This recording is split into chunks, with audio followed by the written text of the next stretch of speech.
Hello and welcome to the Robot VARNAC Woodshop video. Today's video is about setting up a home workshop. One of my friends recently decided to get into woodworking and wanted some help. So while I was helping him, I realized that this information can be useful to you out there too if you're getting the woodshop bug and wanting to set up a home workshop or woodshop. Which is the first thing you need to decide is, are you going to be doing a woodshop or a workshop? There are two differences.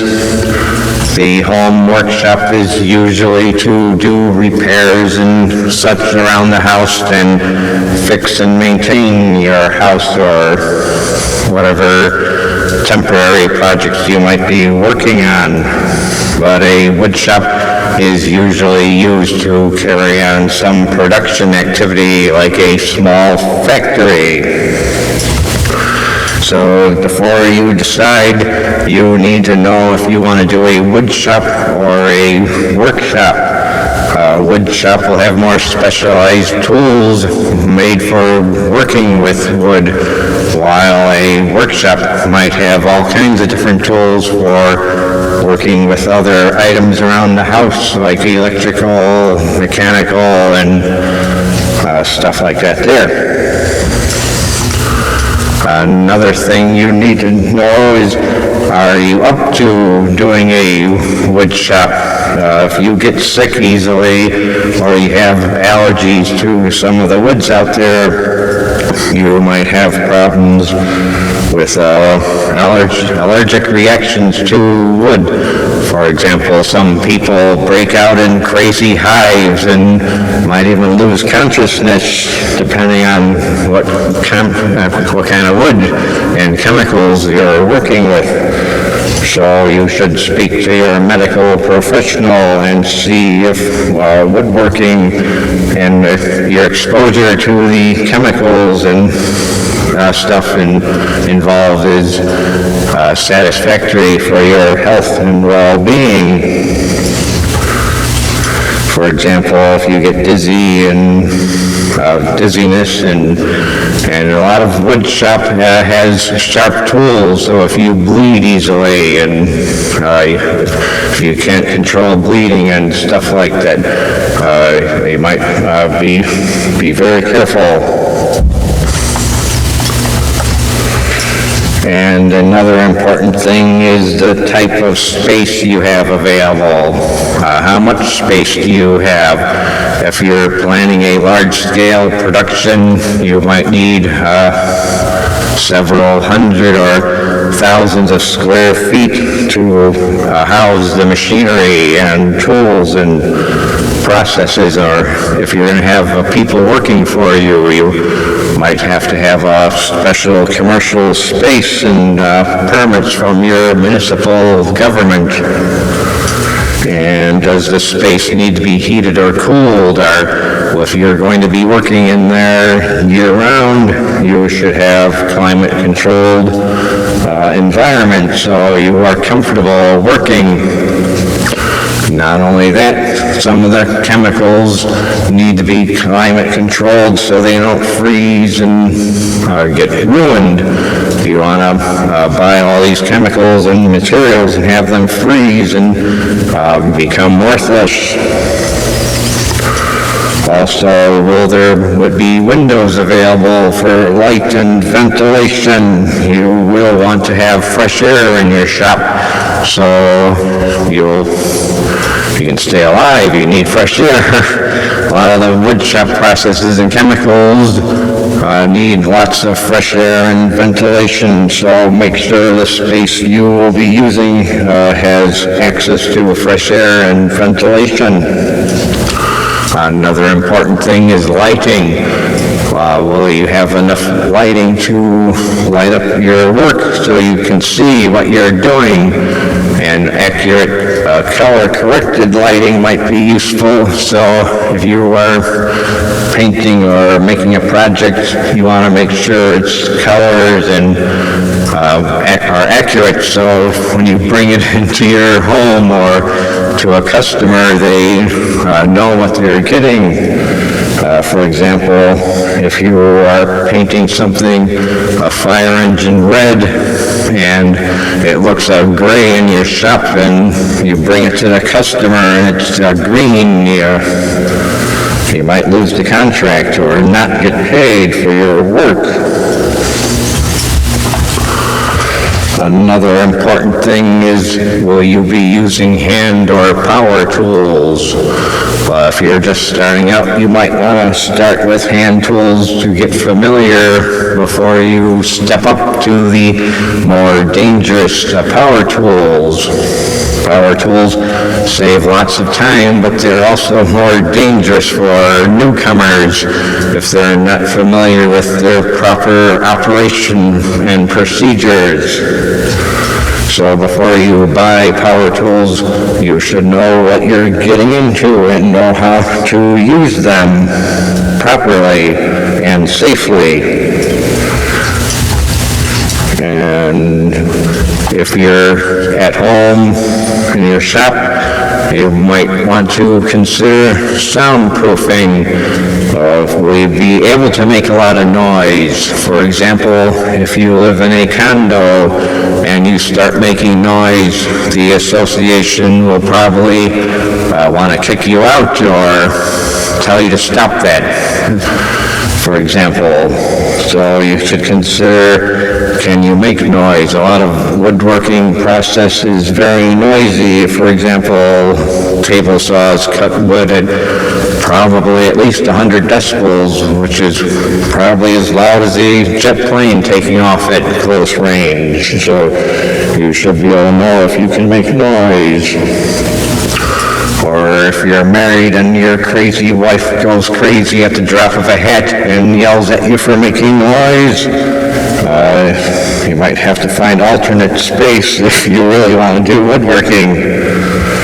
So controlling noise is a very important concern. We'll talk more about noise control in a future video. Another important thing is dust control. A lot of woodworking procedures generates lots of sawdust and airborne particles, which may be hazardous to your health. So that goes back to your medical conditions. If you have asthma, for example, and you start generating sawdust and breathing it, it could make your asthma worse or could be very dangerous. We'll leave it at that. You should, again, talk to your medical professional if you have problems with exposure to dust.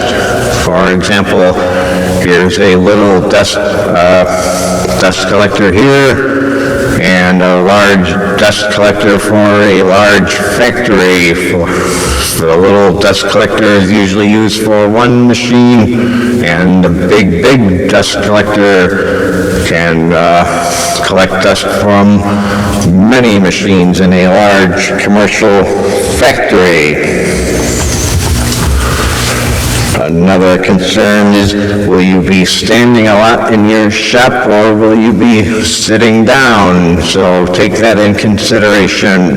If you have a hard concrete floor, you should have adequate cushioning while you're standing for long periods of time, or to prevent slip and falls when you're operating the tools. You don't want to be slipping while you're trying to use a table saw or one of the other machines in your shop. Or if you're sitting down, you want a nice comfy chair so you are comfortable in your work.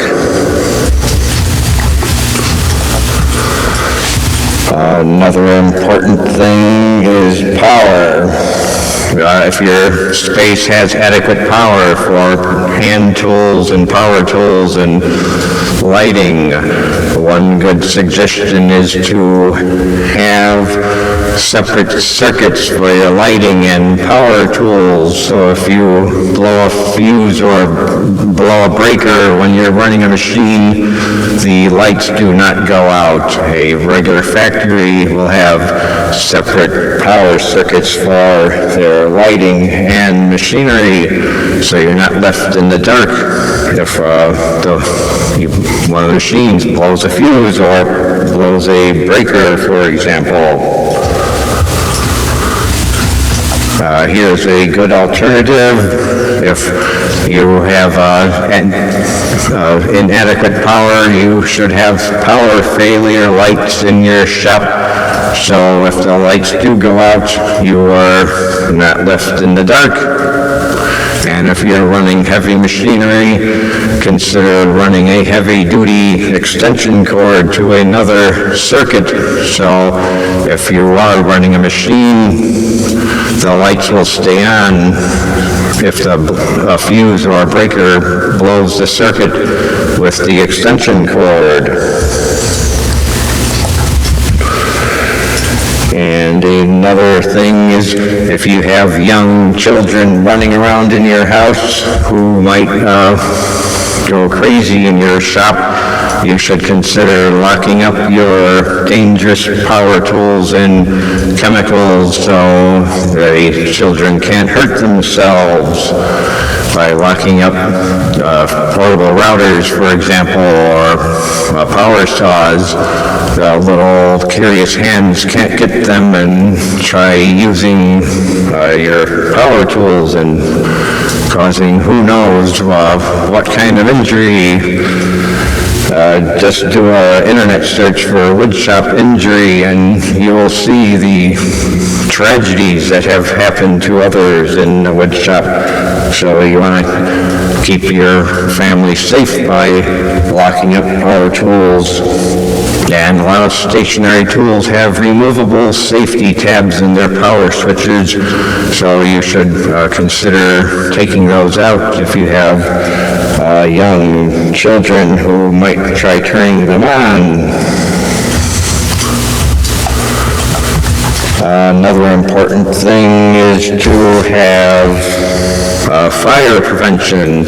A lot of woodshop tools and processes are very dangerous and can cause fire, so you need to be prepared by having fire extinguishers, smoke alarms, and a first aid kit so you can treat minor injuries or be ready to treat a major injury so you can get to the emergency room. We'll talk more about first aid kits and that in a future video, but for now, keep them in mind.